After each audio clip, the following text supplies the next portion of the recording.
We are what we practice. And that means so much.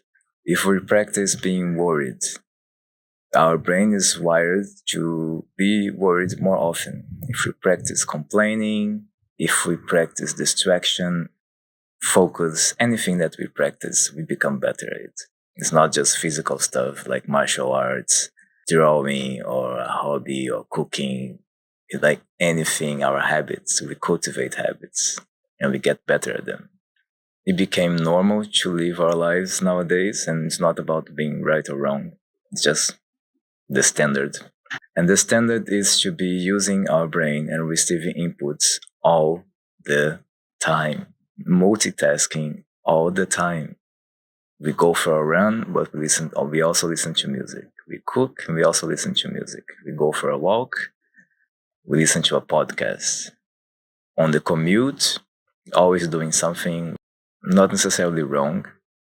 It's just to pay attention that by doing this, all the time jumping from one task to the other, never actually giving ourselves a break. And by ourselves, I mean the whole self, the body, the spirit, the mind. Never actually giving a break from all these inputs and letting us assimilate something and letting us really incorporate and understand that the previous task is done before jumping into another.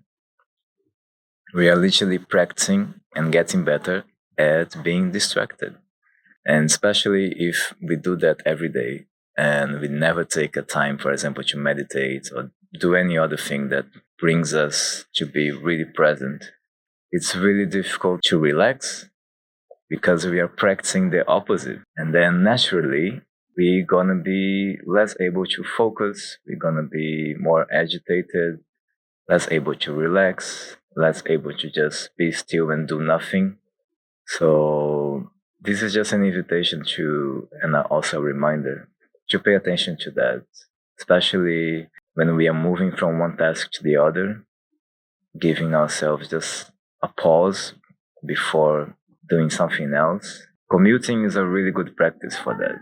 When you get to the transport, there might be an instant process of just taking your phone and reading something or watching something or listening to something.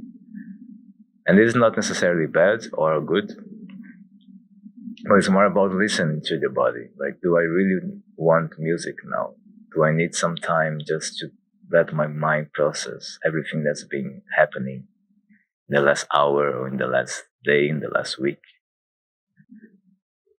And even what we are listening to, if you are really agitated and you are listening to something really fast or something really heavy, that's not going to balance things. It's just going to make you more agitated.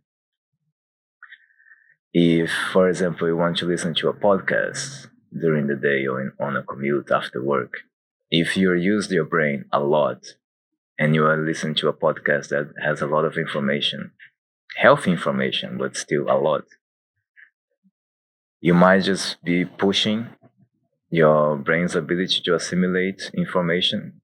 So it might be better to listen to a more light podcast or a funny interview or listen to an audiobook. Again, these are all just options. It's more about taking the time to actually listen to what you really need in that moment, taking your time in between tasks to assimilate what happened and to help ourselves to practice a bit more of spaciousness, a bit more of stillness. And then when we want to relax and we want to do nothing, we are actually able to do that. Thank you.